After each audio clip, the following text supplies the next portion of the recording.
창세기 3장 1절부터 15절까지의 말씀을 교독합니다. 창세기 3장 1절부터 15절입니다. 그런데 뱀은 여호와 하나님이 지으신 들짐승 중에 가장 간교하니라. 뱀이 여자에게 물어 이르되 하나님이 참으로 너희에게 동산 모든 나무의 열매를 먹지 말라 하시더냐.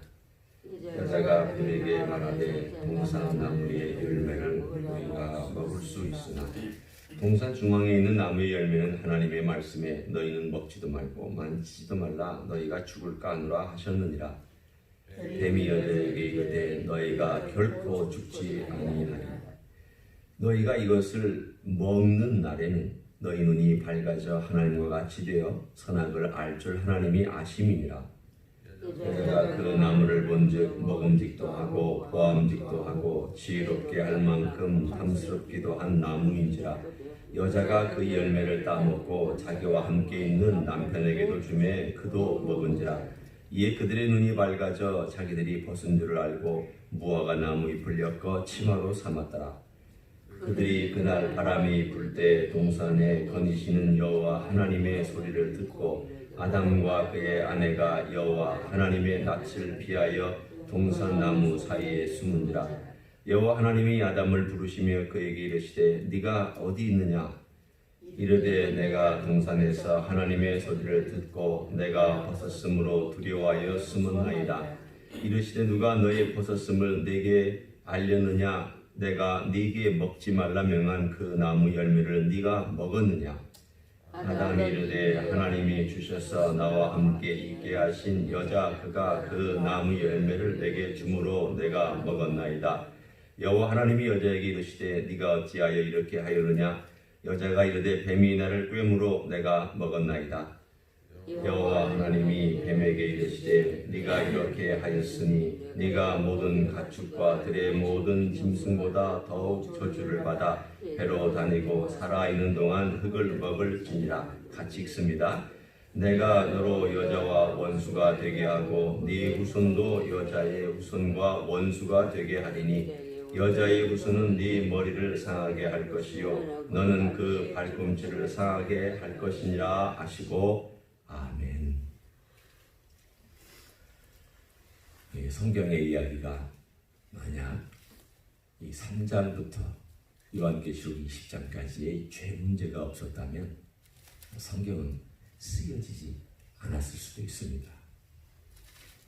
그렇죠. 왜냐하면 예수님의 구원의 역사, 또 죄로부터 인간이 구원받는 역사, 이게 성경의 이야기이니까 창세기 1, 2장, 2장, 요한계시록 21장, 22장, 2장, 딱 4장을 빼고는 모든 장에 죄와 악과 어둠과 무질서와 불의와 이런 것들로 가득 차 있습니다. 그게 현실입니다.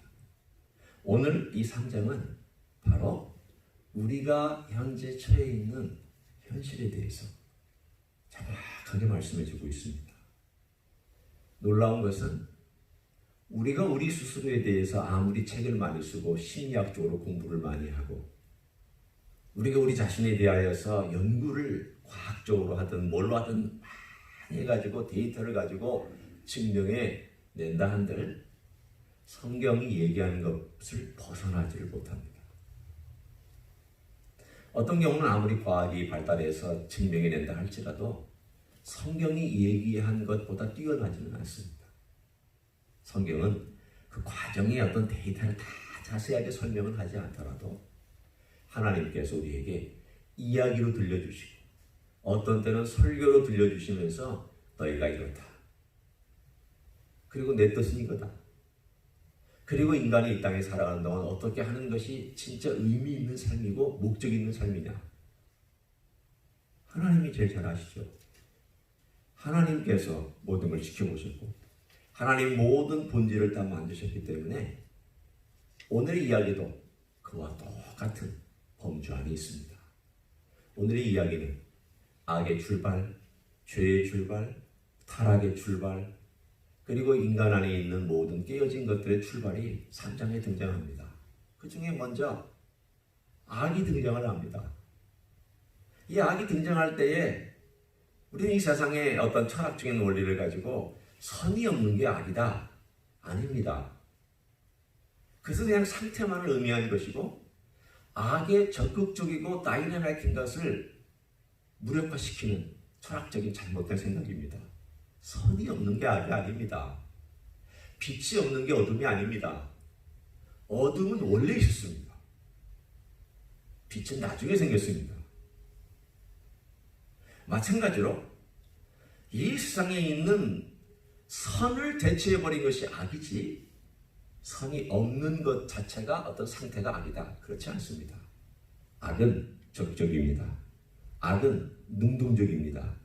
악은 활동합니다. 악은 배후 세력이 있습니다. 악은 가져오는 조장하는 자가 있습니다. 오늘 성경은 우리들에게 명확하게 이 악의 출발에 대해서 기원에 대해서 얘기를 합니다. 그러면서 명확하게 뭘 말씀하고 계실까요? 봐라. 이 세상에 악이 가져올 때 이 악은 누군가가 적극적으로 이 악을 이 세상에 심어놓은 자가 있다. 이 악에 대하여서는 너희들이 한번 쭉 훑어봐라. 내가 너희들에게 진실을 얘기하고 있다. 그 존재가 사탄이다. 오늘 뱀이라고 하는 명칭으로 나와 있습니다. 우리가 여기를 해석하기는 아마도 짐승 중에 들짐승 중에 뱀이 제일 머리가 좋고 명석해서 사탄이 그 배후에서 뱀을 이용하여서 말한 것으로 우리가 해석할 수가 있습니다. 그렇기 때문에 뱀에 대한 저주와 사탄에 대한 저주가 겹쳐서 등장을 하고 있기 때문입니다. 오늘 본문을 보면 그러나 이 모든 것을 다 우리가 해석을 다 감안하고 하더라도 본문의 이야기는 사탄에 대한 이야기입니다. 명확하게 하나님께서 악을 가져온 사탄을 어떻게 처리하실 거며 그리고 이 악의 문제를 하나님께서 어떻게 결국은 극복하실 건가에 대한 이야기를 우리 창세기 서두에서 말씀해 주고 있습니다. 악은 대단히 적극적입니다. 하와에게 찾아와서 하와를 넘어뜨렸습니다. 저는 오늘 여기에 하와를 어떤 방법으로 어떤 과정에서 넘어뜨렸는데 그것을 얘기하고 싶지도 않고 이 아침 우리가 나눌 만한 시간이 없습니다. 중요한 것은 아담과 하와가 이 뱀의 꾀임에 빠져서 악을 선택을 했는데 이 악은 다른 것이 아니라 결국 사탄이 이 세상에 가져와서 하나님을 대적하고 하나님의 성품과 하나님의 말씀과 하나님의 주신 선물을 왜곡시킨 것입니다. 간단하게 얘기하면 하나님의 뜻을 왜곡합니다. 살짝 더하기도 하고 살짝 빼기도 하고 살짝 바꾸기도 하고 하나님의 사랑을 왜곡시킵니다. 하나님이 정말 그렇게 하시더냐? 말씀하시더냐? 무슨 뜻일까요? 하나님이 너를 사랑한다면 하나님이 그럴 수는 없지. 하나님이 너를 사랑한다면 어떻게 하나님이 먹지 말라고 할 수가 있는 거야? 그럴 수는 없는 거지. 하나님의 사랑에 대한 것을 의심하게 만들어 왜곡시킵니다. 우리에게 주신 자유에 대하여 왜곡합니다. 그게 진짜 자유야? 다 하는 게 자유지. 어떻게 하나는 달라하지 못하게 만드는 게 진짜 자유야. 자유란 내 마음대로 다 할 수 있는 게 그게 진짜 자유야. 사탄은 그렇게 꾀입니다. 아니죠. 우리가 인생인데 흙에서 왔는데 어찌 내 마음대로 다 하는 게 자유입니까? 생각해 보십시오. 부모 아래 자식이 있는데 자식이 지금 6살, 7살밖에 안 됐어요. 아직 초등학교 막 들어갈라 말라 가는 나이에요. 그런데 그날 어느 날 그 자식이 와서 얘기를 합니다. 어머니, 내가 내 마음대로 하게 놔두세요. 자, 그러면 여러분은 마음대로 하도록 놔두시겠습니까? 어떻게 하시겠습니까? 그럴 수가 없죠. 그럴 수가 없습니다.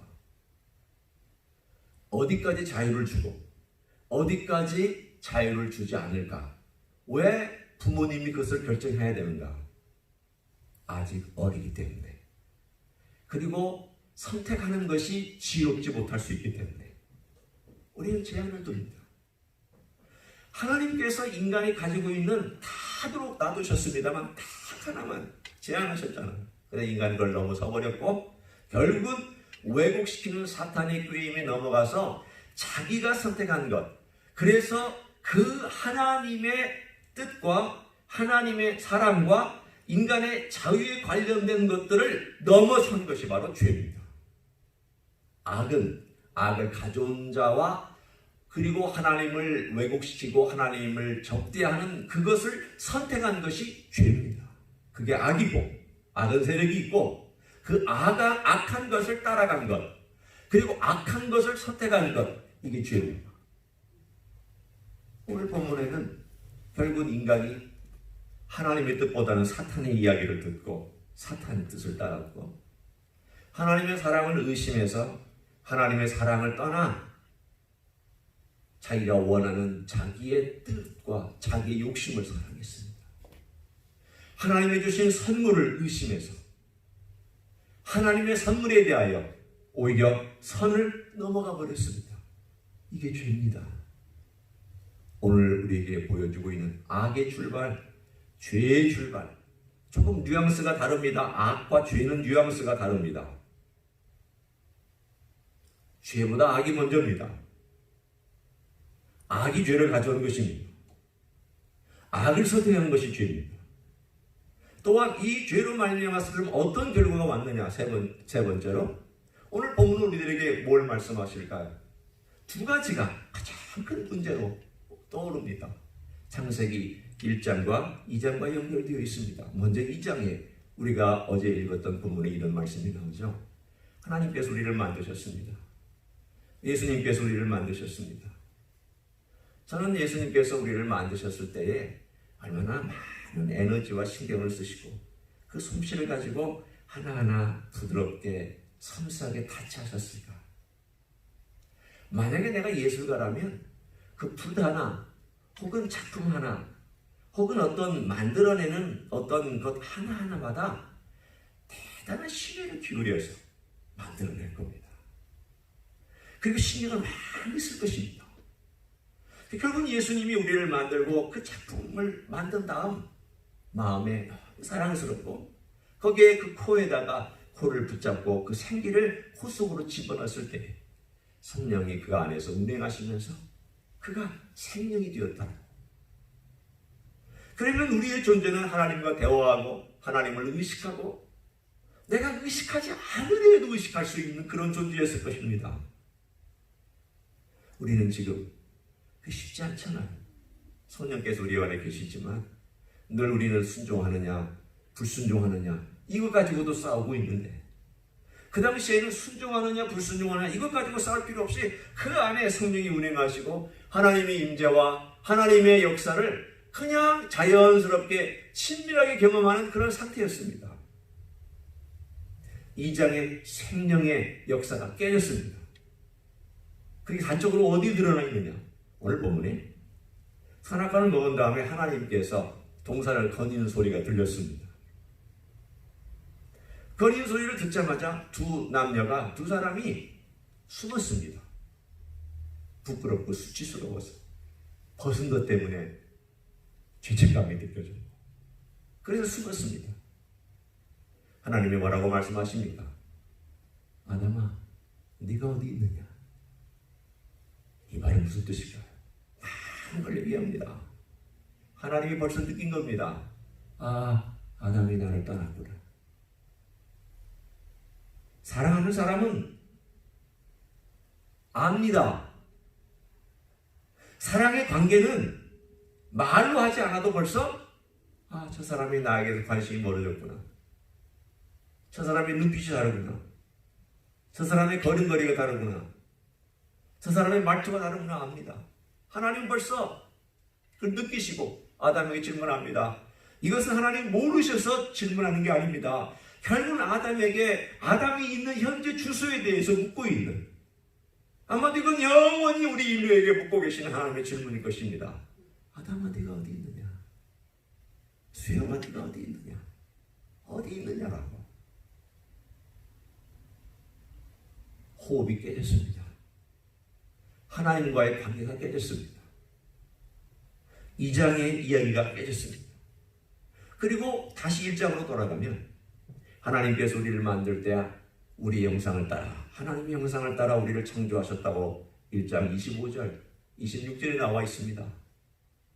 그런데 이것도 깨졌습니다. 마치 이와 같습니다. 여기에 온전한 거울이 하나 이렇게 있었습니다. 그런데 이 온전한 거울이 갑자기 쨍그랑 하면서 깨지고 거기에 파편이 나가고 요 거울에 몇 조각밖에 남지 않았습니다. 몇 조각밖에 남지 않은 그 거울을 보면서 사람들은 이제 그 거울 통하여서 우리는 하나님의 형상을 봤습니다. 그 거울은 하나님의 형상을 반영해 줬습니다. 그런데 이 깨진 거울을 보면서 사람들은 이제 하나님을 반영하고 하나님의 이미지가 그 거울을 통해서 내 안에 비춰야 되는데 그 하나님을 보지를 못합니다. 그러면서 결국 인간은 하나님을 보지 못하기 때문에 하나님의 모습을 거기다가 자기가 그려놓습니다. 살짝 보이는 어떤 모습에다 자기가 그려놓고 자기가 만들어내고 이게 하나님이라고, 이것이 하나님이라고, 모든 민족마다 나라마다 하나님을 만들어내고 하나님이 이런 하나님이라고, 그래서 자기들의 개념에 하나님을 창조해냈습니다. 창조주는 하나님이신데 인간이 창조주가 되어서 오히려 하나님의 위치에 올라가서 일하기 시작하는 일장의 사건이 깨졌습니다. 여러분, 3장은 우리들에게 무엇을 다 얘기하고 있을까요? 악이 들어왔다. 죄가 들어왔다. 하나님과의 관계에서 아름다움이 다 깨졌다. 1장의 하나님의 형상이 깨졌다. 하나님과의 생명의 관계가 깨졌다. 모든 것이 깨졌다. 이것이 우리의 처한 현실입니다. 오늘 우리가 우리에게 처한 현실을 알고 나면 이것이 바로 나였구나.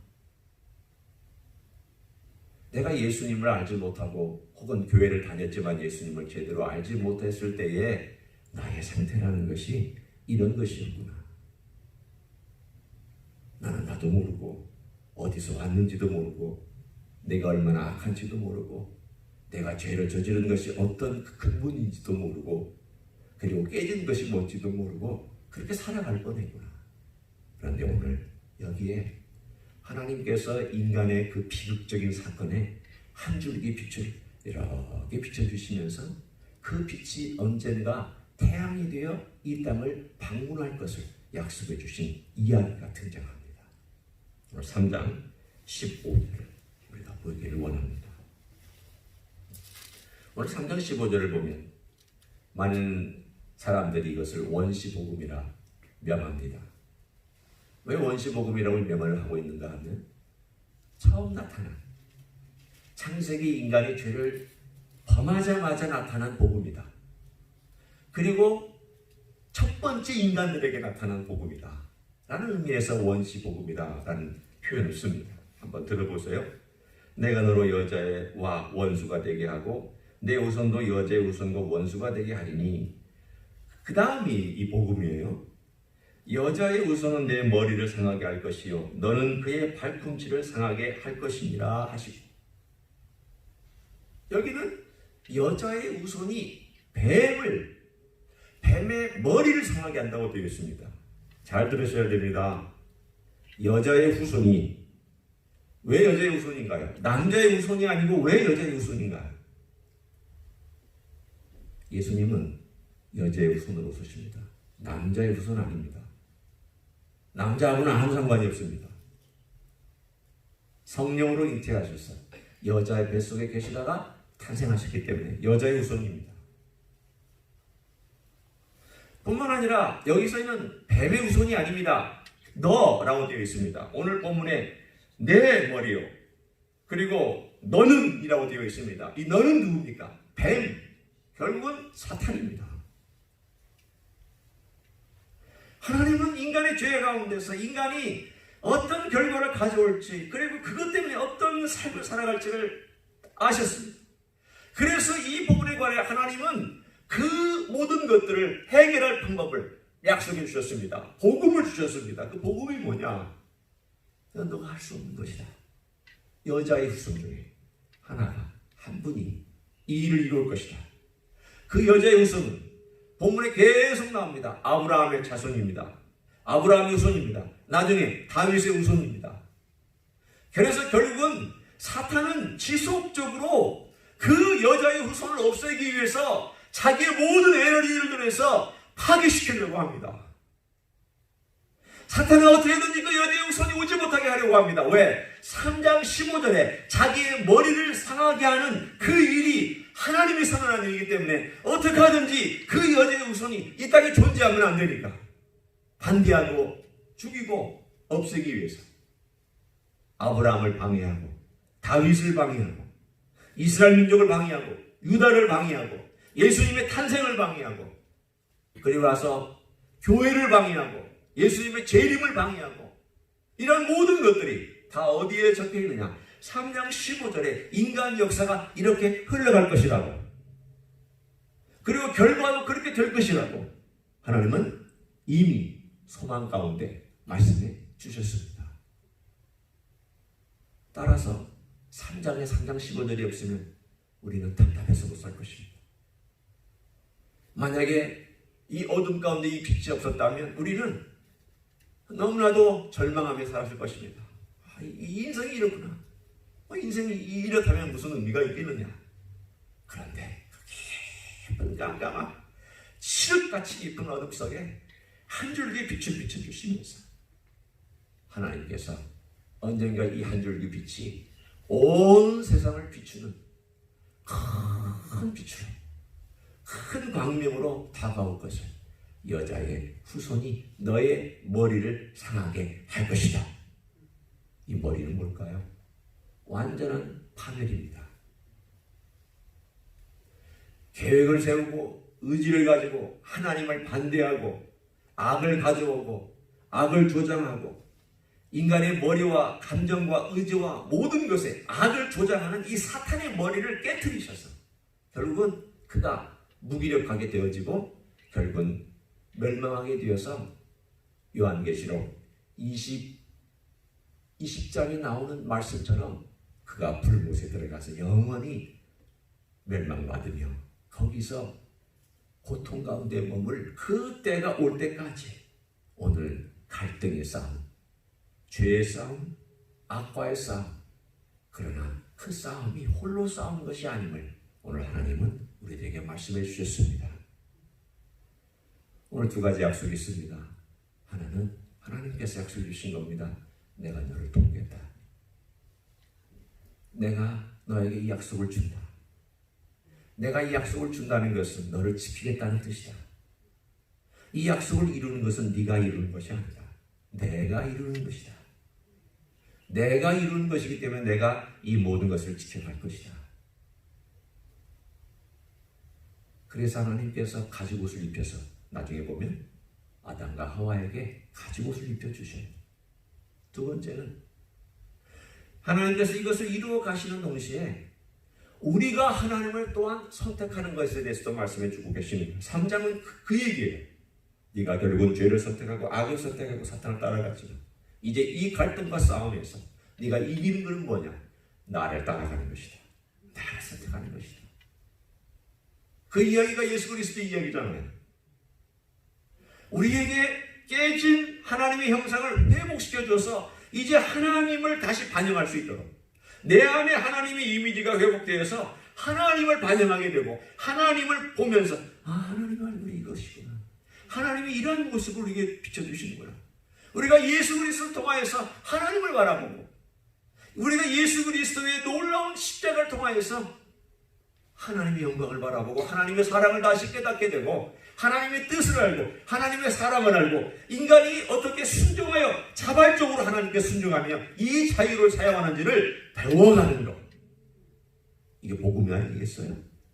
이 복음을 3장 19절에 우리들에게 말씀해주고 있습니다. 이 선택할 것을 3장은 우리에게 넌지시 얘기합니다. 하나님의 은혜와 인간의 순종입니다. 하나님의 자비로운 약속과 도우심과 인간의 자유를 자발적으로 하나님께 굴복시키는 이야기입니다. 하나님께서 어떻게 그 약속을 하셨는가에 대한 것과 하나님이 전적으로 다 행하여 주신다는 것과 그러나 그 전적으로 행하여 주신 하나님의 은혜에 우리는 어떻게 반응을 보일 것인가, 뭘 선택할 것인가, 이 이야기 두 가지를 3장은 다 보여주고 있습니다. 주님께서 주신 이 귀한 자유를 주님을 위해서 우리가 드리기를 원합니다. 우리가 기쁨으로 우리를 위하여 이 모든 것들을 행하셨던 주님, 그 이야기 우리가 앞으로 계속 해나가겠지만 주님의 이야기가 앞으로 더 많이 등장할 것이고 더 많이 이 인간의 역사 속에서 우리 예수님이 등장할 텐데 그 가운데 예수님이 이렇게 행하셨다면 내가 드려야지. 나도 우리 주님의 뒤를 따라가기 위해서 사랑하는 사람을 위하여 드리는 그 기쁨으로 내가 주님을 사랑해야지. 이런 마음을 가지고 우리가 이 여정을 같이 떠나며 오늘 하루도 귀한 여정이 되는 축복의 여정이 되는 하루가 되시길 우리 주 예수 그리스도의 이름으로 간절히 축원합니다. 기도하시겠습니다.